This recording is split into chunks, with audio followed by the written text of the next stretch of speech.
Naravno da je najbitnije da se mi zabavimo, je li tako, publiko? Tako je, tako je. Pa da. I to uopće ne sumnju.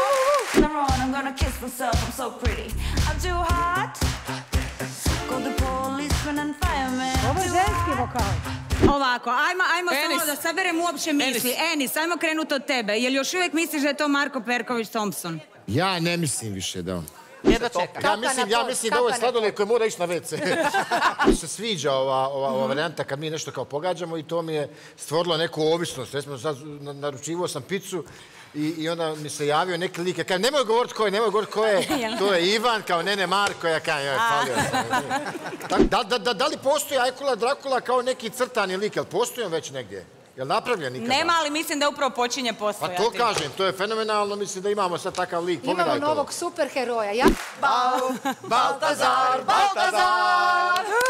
Svi smo stara generacija.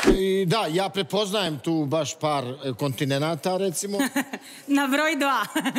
Pa evo vidim Hrvatska i Bosna. Afrika opet, šta ćeš, ona je dole malo zabačena nekako, je li tako? Odličan je trag, za zemlju ovo je jedan od boljih tragova. Mi nismo stvarno znali, da. Trag. Ali čekaj. Jeste sami smišljali tragove, vam je neko pomagao. Ne, odlično, hvala lijepo. Može biti ili bilo koji golman ili Zlatan Ibrahimović. Može biti, košarkaš ima ruku mekanu, vidim, ali to je foluška.